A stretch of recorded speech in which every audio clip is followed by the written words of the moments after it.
강의 말씀입니다. 다윗의 꿈의 실현, 강대한 나라 제목 같이 은혜를 나누기를 원합니다.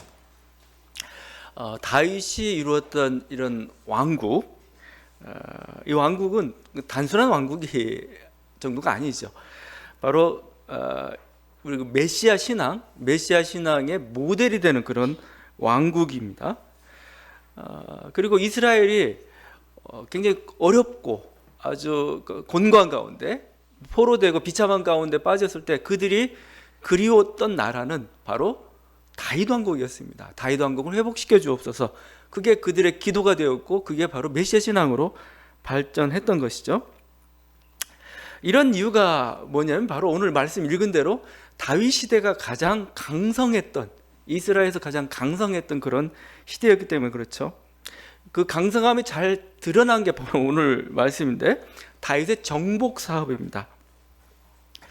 아마 이스라엘 역사에서 가장 광활한 영토로, 광활하게 보기는 좀 그럴지 모르겠죠. 하여튼 광대한 영토를 차지했던 때가 바로 그리고 또 그 주변국들을 이렇게 아우르면서 영향력을 행사했던 때, 강한 영향력을 행사했던 때가 바로 이 다윗 시대입니다. 그동안 오늘 전쟁을 보면 알겠지만 그동안은 전쟁이 수비적인 거였어요. 이 가나안 땅에서, 팔레스틴 땅에서 방어하는 그런 성격이 이렇게 강했다면은 이제는 뭐요? 8장과 10장을 보게 되면은 이제는 외부의 주변 세계를 향해 공격하는 그런 전쟁이었던 거죠. 그게 이제 쭉 나와 있습니다. 8장에 보게 되면은 1절에서 나온 게 블레셋과의 전투죠. 블레셋은 정말 그 여호수아 시대부터 쭉 사사 시대 대대로 이스라엘을 괴롭혔던 세력인데, 여기서는 딱 한 절만 언급합니다. 그 이후로는 블레셋은 거의 유명무실한 존재가 되어버리고 말았어요. 블레셋 지역은 이쪽 서쪽 지역입니다. 지중해 쪽에 면한 곳인데 다윗의 영토가, 다윗의 영향력이 이쪽까지 확대되고 블레셋은 조그만 도시국가로밖에 이렇게 존속하지 않게 되는, 그렇게 됐죠.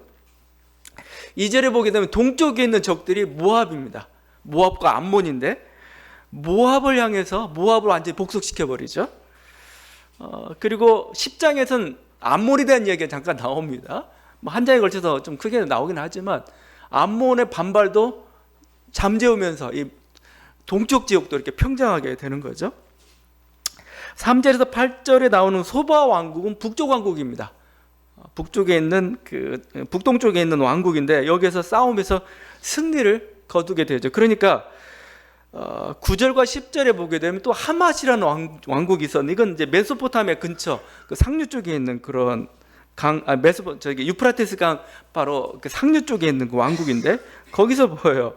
다윗과 화친을 맺습니다. 왜냐하면 이 소바가 자기 경쟁 세력인데 다윗이 그들을 물리치고 그들을 이렇게 효과적으로 제압하니까 하맛 왕조가 같이 우리 화친하자 해서 거기에 금은으로 이렇게 조공을 바치고 있는 모습이 나오죠. 13과 14절에서는 이제 남쪽의 적인 에돔을 공격합니다. 에돔을 공격해서 정복하고 그들을 종으로 삼습니다. 그러니까 물론 그 과정 속에서 공통적으로 이렇게 어떤 다윗 세력과 다윗 왕조와 이렇게 경쟁하는 모습을 보여주고 있는 게 아람입니다. 아람도 북쪽에 있는데 다메섹을 수도로 하고 있는데, 이 아람은 나중에 그 이스라엘 남북 왕조에서 대대로 괴롭히는, 블레셋 다음으로 이제 아람 왕조가 이스라엘 괴롭히게 되는데, 다윗 시대는 아람 왕조도 이렇게 아주 효과적으로 제압하고 있는, 그래서 보통 이렇게 따지면 중근동의 패권을 이렇게 거의 이렇게 장악하고 있는, 영향력을 행사하고 있는, 이 덕분에 이제 솔로몬 시대에는 그 영광의 꽃을 피우게 되었던 거죠. 그 길을 열었던 게 다윗이었던 겁니다. 그래서 8장 거기 11절에 종합적으로 이렇게 서술하죠. 다윗 왕이 여호와께 드리되 그가 정복한 모든 나라에서 얻은 은금 곧 아람과 모압과 암몬 자손과 블레셋 사람과 아말렉에서 얻은 것들과 소바 왕 르호베 아들 하다데셀에게서 노력한 것을 다 드렸다, 이렇게 표현하고 있는 거죠. 가장 강성한 나라, 강대한 국가를 이뤘던 것, 이게 다윗 시대니까 이스라엘은 항상 다윗 시대를 그리워하는 거죠. 보통 우리가 그 이스라엘 영토를 표현할 때 단에서 부엘세바 이런 표현을 씁니다. 단이라는 것은 밑에 있는 가장 위쪽이죠. 위쪽에 있는 그 지역인데 단이고, 밑에는 부엘세바 남쪽인데, 단에서 부엘세바 이 표현과 함께 많이 쓰고 있는 게 하맛 어귀에서 애굽까지라는 표현입니다. 하맛 어귀에서. 하맛이라는 게 유프라테스 강 그 상류 쪽입니다. 하맛 어귀 또는 그 이렇게 오늘 유프라데스라고, 유프라데스 강까지, 강에서 밑에 애굽에 있는 그 광야까지, 이런 표현을 씁니다. 이게 이런 표현이 나오는데, 이런 표현이 왜 나오느냐? 다윗 시대에 영향력을 행사했던, 점령했던 또 그 지역이기 때문에 이렇게 얘기하는 거죠. 여러분 그 이제 여호수아서를 보게 되면은 여호수아가 가나안 땅에 들어섰습니다. 가나안 땅에 들어설 때 주님께서 여호수아에게 준 약속의 말씀이 있습니다. 그때 이렇게 얘기했어요.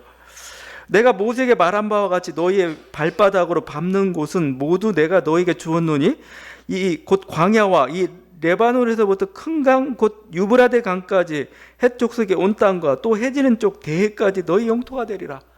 해지는 쪽 대해가 지중해입니다. 그리고 뭐 유브라데까지 그 하여튼 광활한 영토인데, 이걸 소유했던 때가 언제냐? 이것을 점령했던 때가 바로 다윗 때입니다. 그러니까 여호수아에게 줬던 그 약속이 실현된 게 다윗이 된 거죠. 이건 뭐 그 여호수아 때만 실현된 게 아닙니다. 창세기 보게 되면은 하나님이 아브라함을 부르시면서 여러 가지 약속을 주시는데, 이때 이렇게 얘기합니다. 이 땅을 애굽 강에서부터 그 큰 강 유브라데까지 내 자손에게 주겠다. 그래서 이게 창세기 15장에 나와 있는 약속의 말씀입니다. 그러니까 애굽 강에서부터 큰 강 유브라데까지 이것을 성취한 왕이 바로 다윗 왕조라는 거죠. 아브라함을 부를 때 세 가지 약속을 줬다고 그랬죠. 세 가지 약속. 땅의 약속, 큰 민족의 약속, 그리고 또 하나의 약속이, 이게 좀 정확히 정의가 되지 않는데, 너를 축복하는 자에게 축복하고 너를 저주하는 자에게 하나님께 저주를 내리겠다. 너는 복의 근원이 된다. 복이 될지라, 이런 표현을 쓰고 있습니다. 이게 뭐냐면은 강성국가의 겁니다. 여러분이 나라를 이루고 민족을 이뤄도 그냥 그 나라가 힘도 없으면 뭐 아무 소용이 없잖아요. 근데 뭐죠? 이 나라가 아주 강성한 나라, 강대한 나라 만들어 주겠다, 이거죠. 그래서 너를 축복하면은 같이 복을 받는 거죠. 근데 이 강대국을 함부로 하게 되면 뭐요? 강대국 우습게 보면은 당하죠. 저주를 받죠. 강성국가의 그 꿈이죠. 그래서 이렇게 얘기했습니다. 창세기 18장에서는 아브라함은 강대한 나라가 되고 천하 만민은 그로 말미암아 복을 받게 될 것이 아니냐, 이렇게 얘기했던 거죠. 바로 그 꿈이 지금 8장의 모습을 통해서 그냥 단순히 전쟁을 보여주고 있는 게 아니고, 하나님의 아브라함이 약속했던 거, 여호수아에게 약속했던 거, 그 나라를 이뤘고 이제 영원한 어떤 메시아 왕국의 모델이 되고, 이스라엘이 돌이켜보고 싶은 나라, 항상 다시 회복하고 싶은 것은 뭐예요? 항상 모델이 이 다윗 왕조가 되었던 거죠. 그 모습이 오늘 나타나 있습니다. 물론 오늘날에는 이걸 제국주의라고 하죠. 이런 제국주의는 좀 비난을 받습니다.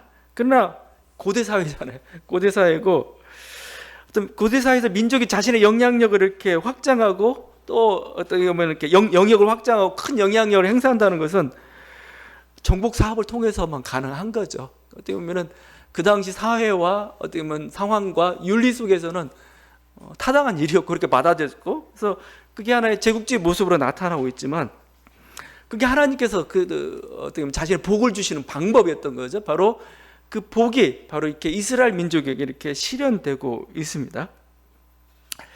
이스라엘 민족뿐만 아니고 어떻게 보면 각 민족에게는 영광스러운 한때가 있습니다. 그 영광스러운 한때를 가지고 있지 못한 나라는, 그 민족은 굉장히 불행한 민족이에요. 우리도 막 이렇게 영광스러운 한때가 있지 않습니까?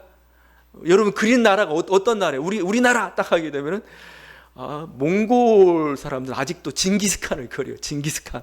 우린 징기스칸의 나라야, 막 이거죠. 뭔가 국력이 약화되고 왜소되었더라도 그 자존심으로 이렇게 살아가죠. 뭐 이건 뭐 그리스도 마찬가지입니다. 그리스도 세계 문명 우리로부터 나왔어. 뭐 터키 뭐 어느 나라든 뭐요, 자기 민족의 영광스러운 때가 있습니다. 그 영광스러운 때를 기억하는 거죠. 우리는 언제로 삼아야 되나요? 당군은 너무 멀죠. 광개토대요. 우리 만주까지, 북경까지 우리가 호령했어. 광개토대왕으로 이렇게 해야 되나요? 아니면 세종대왕, 겸손하게 세종대왕 문물에 꽃을 피웠던, 뭔가 이렇게 떠올라야 돼요. 그렇게 떠오르는 게 있는 나라는 굉장히 그 민족은 행복한, 자긍심이 있는 거죠. 자긍심. 그래서 어떻게 보면 이건 단순히 자긍심 정도만이 아닌 것 같아요. 왜냐하면 민족이 위기에 처했을 때 뭐 그 민족으로 하여금 뭐요, 어떤 새로운 힘을, 어떤 문제를 타결할 수 있는 어떤 힘을 주는 것뿐만 아니라 미래를 향해서 도전과 변화를 할 수 있는 그런 하나의 힘과 모델을 제공해 주고 있거든요. 그래서 이런 어떤 것들을 가지고 있는 것, 간직하고 있는 건 참 소중한 거죠. 약소민족일수록, 한때 영광스러웠지만 지금 약소민족이 된 그곳일수록 뭐 그런 어떤 민족 영화로웠던 때를 우리가 그리워하고 뭔가 그걸 높이고 그 속에서 뭔가, 그래서 어떻게 보면 하나의, 그건 민족을 향한 하나의 계시일 수도 있어요. 민족을 향한 하나의 우리가 비전이라고 얘기할 수도 있죠. 니네 민족이 어떤 민족이고 어떻게 나가야 될지를 보여주는 거죠. 그건 민족뿐만 아니고 한 개인이나 한 가문에서도 참 필요한 것 같습니다. 여러분의 인생 속에서 영광스러운 때가 한 번씩은 있어야 돼요. 영광스러운 때, 그렇죠? 그때가 그리워야 됩니다. 그리워야 되고 뭐죠? 내가 나이 들어서도 뭐죠? 그 때문에 어떤 그 자긍심을 가지고 살아가는 거고, 또 뭐죠? 그 때문에 뭐 새로운 또 변화를 한번 더 반란을 꿈꾸는 거죠. 다시 한번 그런 어떤 게 좀 필요하기도 한 거죠. 뭐 가문도 마찬가지입니다. 가문도 뼈대 있는 가문이라는 게 결국 다른 게 아니라 영광스러운 우리 가문의 한때가 있었다는 거죠. 그래서 뭐죠? 그게 어떤 모습이든 뭐요, 그게 면면이 어떻게 보면 그 가정이 흐릅니다. 무시 못해요. 무시 못해. 우리 전에 제가 이제 교회에 있을 때 어떤 세 가족이 왔는데, 세 가족 그분이 와서 하는 말이, 저는 손양원 목사 몇 대 손, 이렇게 손양원 목사 어떤 관계면 딱 얘기하는 순간 갑자기 달리 보여 사람이. 그리고 그 사람도 보여. 정말 달라요. 행동하는 게. 우리는 순교자의 집안이야라는 거, 이런 거였죠. 그것도 하나의 굉장히 영광스러운 거고 사람을 다르게 만드는 그게 있는 것 같습니다. 이런 것들을 필요하고 여러분은 만들 의무가 있어요. 그래야 자녀들이 뭐요? 자녀들이 그걸 가지고 살아가는 겁니다. 사실은요. 그게 자기 어떤 삶의 지침이 되기도 하고 위로가 되기도 하고 다시 희망이 되기도 하고 그러는 거죠.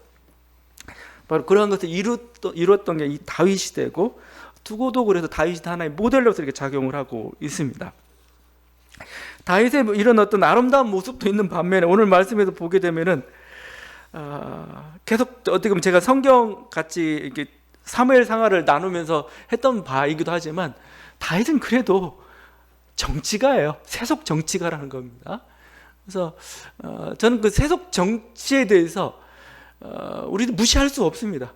무시할 수 없고, 또 하나님께서 세상을 이끌어가는 그 방식에 대해서 너무 우리가 고상한 눈만 가지고 있지 말았으면 좋겠어요.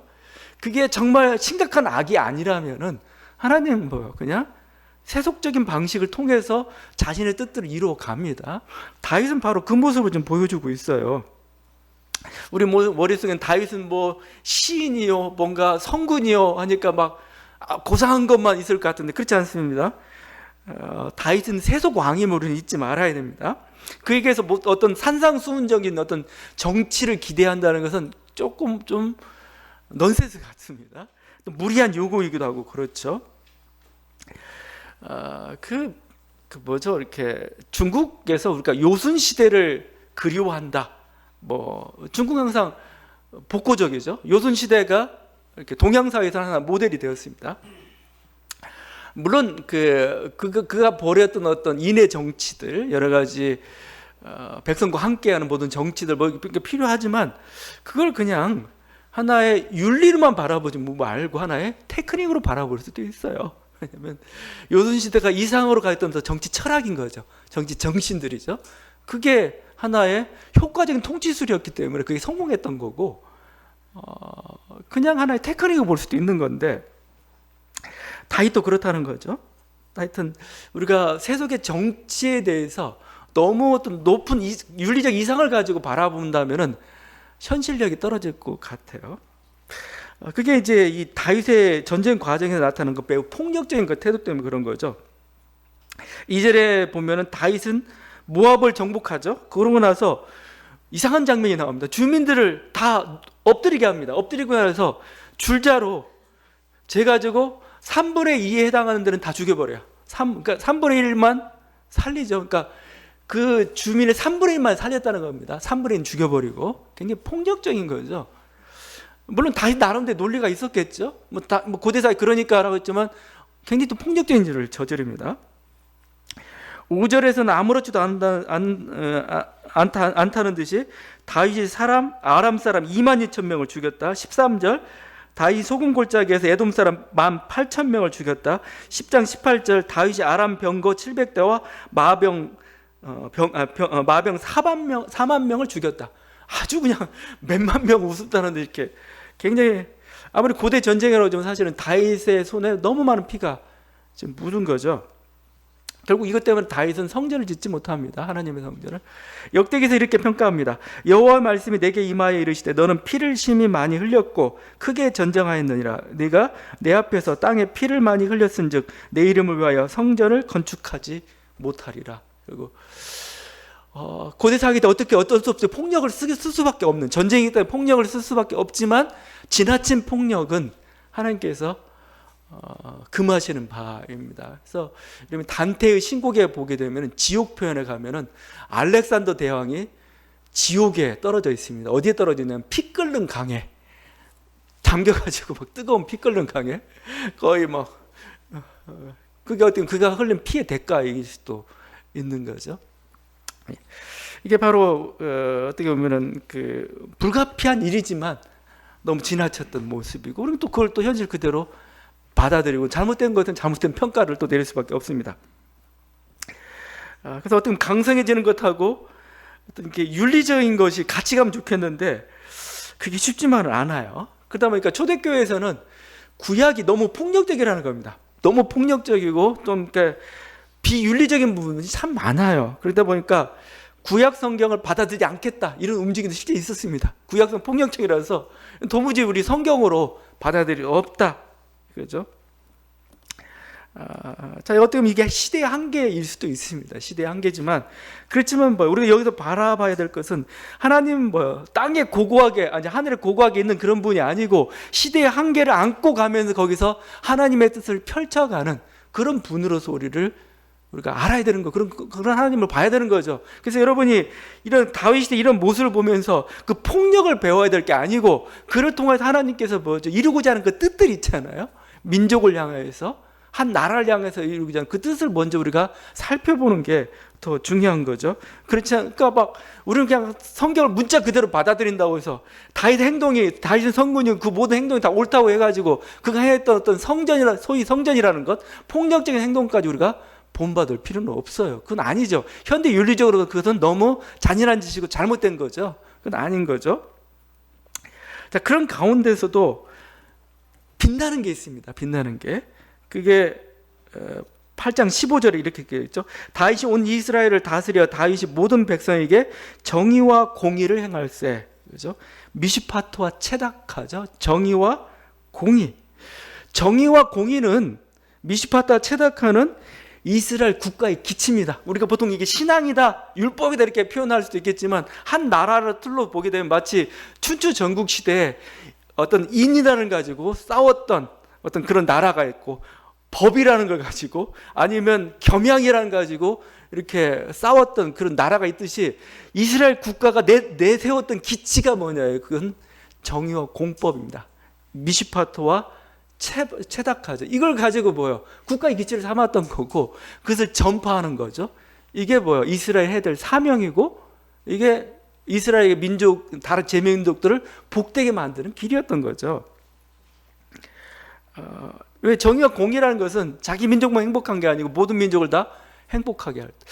그 나폴레옹이 이렇게 좀 굉장히 어떤 유럽에서 전쟁을 일으키고 또 막 이렇게 정복하고 피도 흘렸지만 그래도 나폴레옹이 전했던 자유정신들 있죠. 그게 각 지역에 있던 전제 정치들에 대해서 이렇게 무너뜨리고 뭔가 보여줬던 나름대로의 자유정신을 있죠. 그건 영향력들을 미쳤던 것이죠. 알렉산더가 가지고 있었던 그 어떤 헬레니즘이란 그것 속에 담겨져 있는 모든 어떤 그 당시 가지고 있던 전제 정치와 미신적인 완고한 것들을 깨트리고 뭔가 전했던 자유의 사상들이 있었던 거죠. 그것처럼 한 국가가 그냥 단순히 그냥 정복만 하게 하면 제국주의입니다. 제국주의죠. 그렇지만 뭐죠? 국가가 가지고 있는 좋은 어떤 이상들이 있고 철학들이 있습니다. 그게 전파된다면 그것도 보면 우리들이 좀 수용해 볼 만한 그런 게 되죠. 바로 민족들을 복되게 하는 길이기 때문에 그렇습니다. 저는 이게 이 정의와 공의라는 그런 거였고 현대 국가 사회도 이건 우리가 적용 가능하다고 봐요.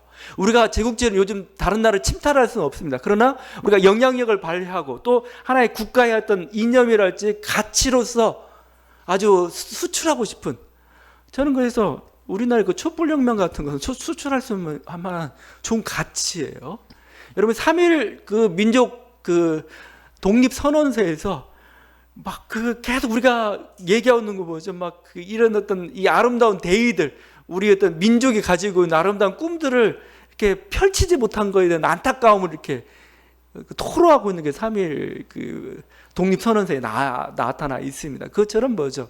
우리 민족이 가지고 있는 중요한 아주 꽃피워야 될 중요한 문화들이 있죠. 수출 좀 그게 필요하다고 봐요. 그게 오늘날 사회에 좀 필요한 거고, 뭐 그건 민주주의에 대한 가치, 어떤 인권에 대한 가치, 아니면 어떤 평등, 아니면 개방성, 세계 시민성, 아니면 나눔, 공존, 이게 하나의 중요한 가치라고 생각합니다. 이걸 수출할 수 있다고 봐요. 이게 수출할 수 있게, 이게 바로 진정한 그 영향력이라고 저는 생각을 해요. 지금 보니까 지금 이 동아시아 희망은 우리나라밖에 없어요. 지금 다 보니까 우리나라밖에 없습니다. 여기 뭐 일본도 고리타분하죠.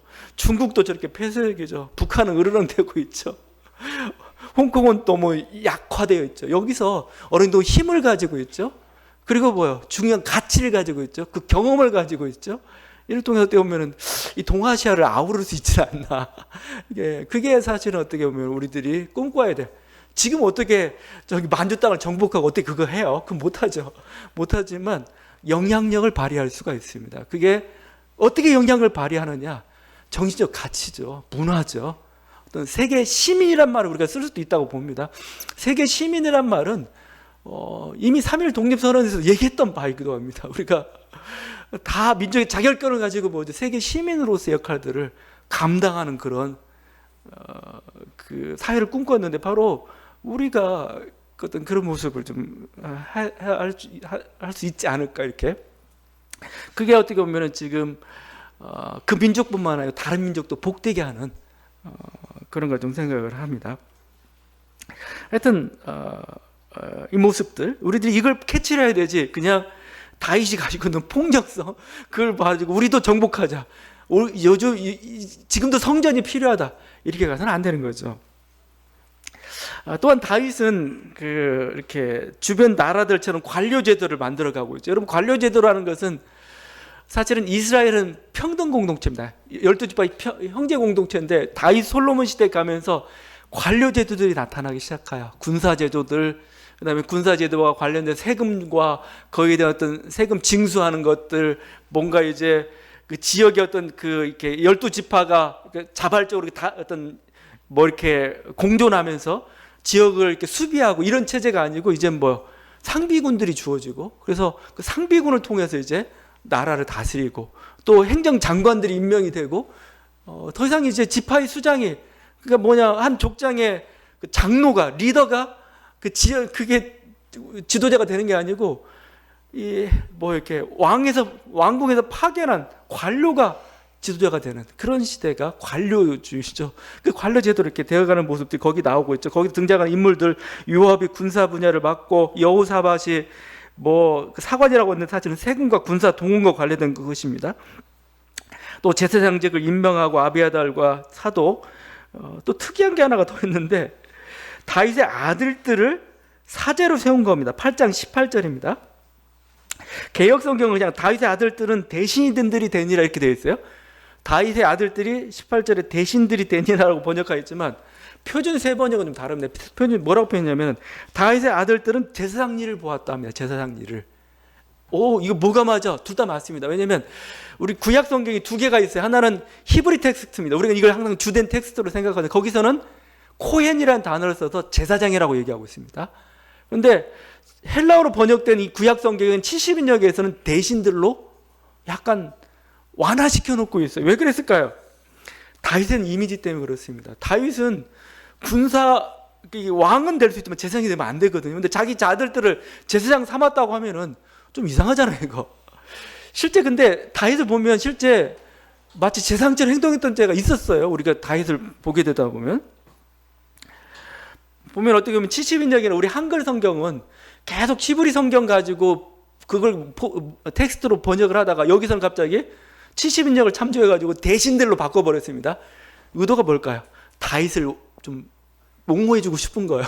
다윗이 큰 잘못을 안 한 것처럼 만들고 싶은데 원래 히브리 텍스트는 뭐예요? 아니에요. 다윗이 큰 잘못을 한 것처럼 봅니다. 왜냐하면 그게 인간의 악이죠. 왜냐면 뭐 이렇게 당시 재산 권력 이런 건 대단했는데 자기 아들을 심은 거예요. 이게 심은 거. 인간의 욕심일 수도 있죠. 사울이 범했던 죄악보다 못지않은 죄악을 범하고 있어요. 그럼 다윗은 왜 살아남고 사울은 왜 이렇게 버림을 받았느냐? 그냥 우리는 이렇게밖에 설명할 수 없어요. 하나님의 은혜입니다라고 설명할 수밖에 없어요. 하나님의 은혜입니다. 네가 잘나서가 아니고 사울이 못나서가 아니고 물론 뭐 다 못났죠. 하나님의 은혜입니다. 우리가 이걸 파악을 잘 못하죠. 그래서 마치 자기가 그 일을 이룬 것처럼 내가 이거 큰 것을 이룬 것처럼 아닙니다. 하나님의 은혜예요. 다른 사람을 세울 수도 있겠지만 다른 환경에 세웠던 너는 아무것도 아니지만 하나님이 자신의 뜻을 위해서 너를 불쌍히 여기셨다 이거죠. 거기 세운 거죠. 그래서 어떻게 보면은 이 역사를 이끌어가는 하나님의 자비라고 얘기하는 게 맞습니다. 그래서 오히려 그래서 인간이 가진 연약함들을 과감하게 폭로하는 게 성경입니다. 성경은 인간의 잘못에 대해서 어떤 역사책보다 인간의 잘못을 미워하지 않아요. 그냥 그대로 드러내버립니다. 왜? 역사를 이끌어가는 인간이 아니기 때문에 그렇다는 거 알아요. 인간의 실수와 연약함이 있지만 그것을 안고 가는 게 하나님의 역사고 그게 성경이었던 겁니다. 그래서 그대로 그냥 드러내고 있어요. 나중에 다음에 볼 11장의 바세바 사건도 마찬가지죠. 일국의 왕이 신하의 아내를 자기 마음대로 하는 건 그건 제국에서 비일비재한 일이에요. 당연한 일일 수도 있는데 이스라엘에서는 안 됩니다. 그냥 그걸 폭로합니다. 왜 그랬을까요? 이스라엘의 아니면 역사의 주인은 하나님이기 때문에 그러는 거죠. 인간의 도덕성이 우리 인간의 어떤 권력이 어떻게 보면 이렇게 역사에 이끌어간 게 아니라는 게 성경의 고백입니다.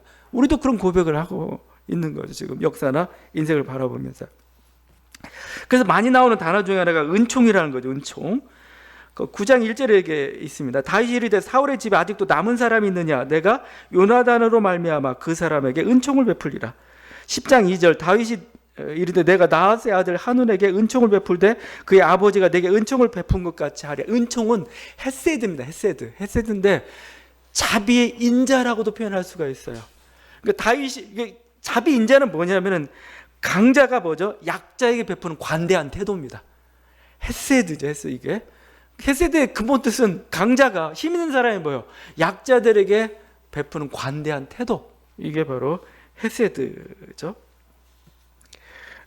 강자가 모든 것을 독식하고 그 권세를 부리는 것 하나님 그것을 악이라고 얘기합니다. 강자가 돼서는 그렇게 하면 안 됩니다.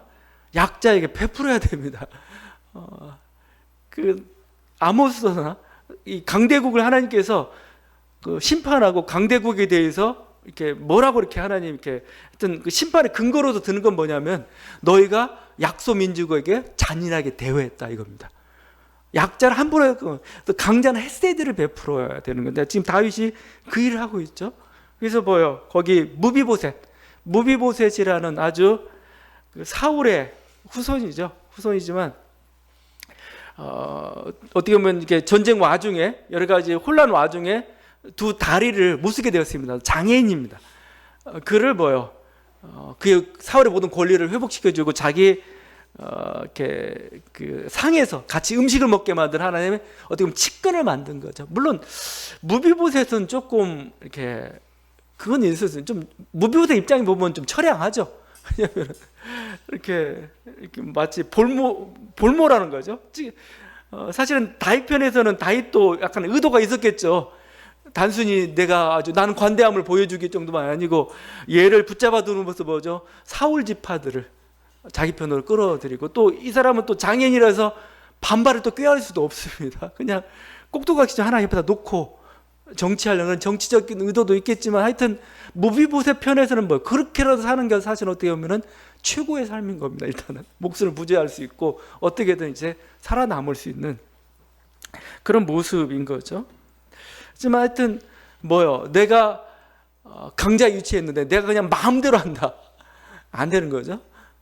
그건 하나님으로부터 죄로우고 이렇게 규정이 되고 있는 것입니다. 반대로 10장에서는 다윗이 암몬이라는 족속에 은총을 베풀려고 그래요. 헤세드를 베풀려고 그러는데 암몬이 반발한 겁니다. 난 너의 헤세드 안 받아들이겠어. 어떻게 하냐면, 그래서 그 다윗의 사신이 왔는데 수염을 깎고, 중동에서 수염 깎는 건 굉장히 부끄럽게 만드는 겁니다. 수염을 깎고 옷을 반쪽을 내서, 그러니까 사실은 벌가벗게 가지고 보낸 거죠. 그러니까 아주 수치스럽게 만들어서 나는 너와 싸우겠다, 반발하겠다 이렇게 한 거죠. 이 암몬은 사태 파악을 못했어요.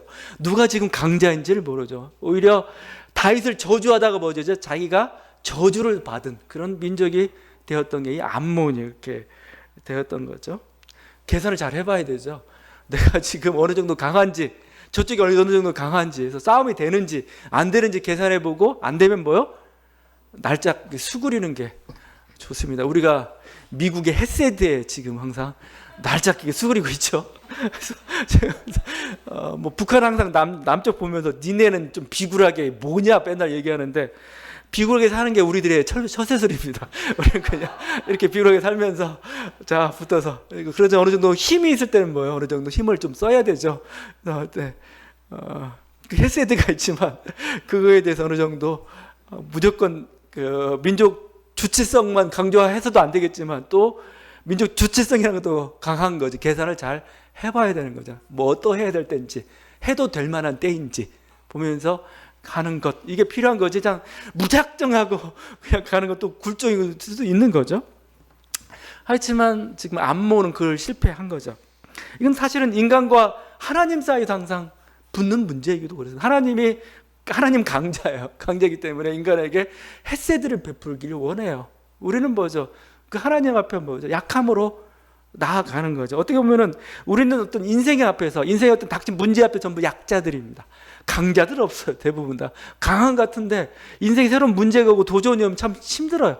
이거 어떻게 해야 될지, 뭔가 이렇게 인생 여러 가지 한 사람을 만나는 것부터 시작해 사람을 키우는 것, 사람에 대한 기대, 이런 것 모든 것도 사실은 어떻게 그걸 할 수 있을까? 참 우리는 답답하고 힘들 때가 좀 많죠. 근데 그러면 우리는 전부 약자들. 어떤 결정을 해야 될 때 모르겠어요. 이게 옳은지 저게 옳은지. 그 순간 우리는 전부 약자일 수밖에 없는 그런 존재들이죠. 그래서 우리는 약자인데 약자처럼 나가야 되는 거죠. 약자. 난 약자입니다 하고 고백해야 됩니다. 그게 다윗이었어요. 다윗은 자기가 약자임을 고백한 거, 하나님 앞에. 저는 약자입니다. 저는 실수도 많이 하고, 저는 잘못도 많이 합니다. 하나님, 저를 불쌍히 여기시는 하나님, 그래서 그냥 은총을 베푼 거죠. 예. 우리는 어떤 일은 하나님 은총을 의지해 살 수밖에 없습니다. 바울이 내가 약한 그때 곧 강함이다라고 얘기하는 이유도 바로 여기에 있는 거죠. 우리는 하나님의 헤세드에서 살아가는 거고, 난 잘났어, 난 할 수 있어 하면 하나님 그럼 너 해봐 하는 순간 우리는 또 거꾸로지고 말고 그런 거죠. 내가 약합니다라고 하는 그것은 도전하지 않겠다는 뜻이 아니에요. 그냥 뭔가 포기하겠다는 뜻이 아닙니다. 하나님 도와주십시오. 제가 이 난관을 돌파하고 싶습니다. 그러나 내 힘은 되지 않으니 하나님 도와주십시오. 제가 이 난관을 돌파하게 해주십시오. 바로 약한 그때 네가 곧 강함이다, 이 말의 그 의미이기도 하고 그렇습니다. 여러분, 우리는 하나님은 약한 자에게 헤세드를 베푸시는 그런 하나님입니다. 우리가 약자입니까? 하나님을 강하게 의지할 수 있기를 바랍니다. 여러분 강자입니까? 그렇다면 하나님의 헤세드를 이웃에게 베푸십시오. 우리 같이 기도하도록 하겠습니다.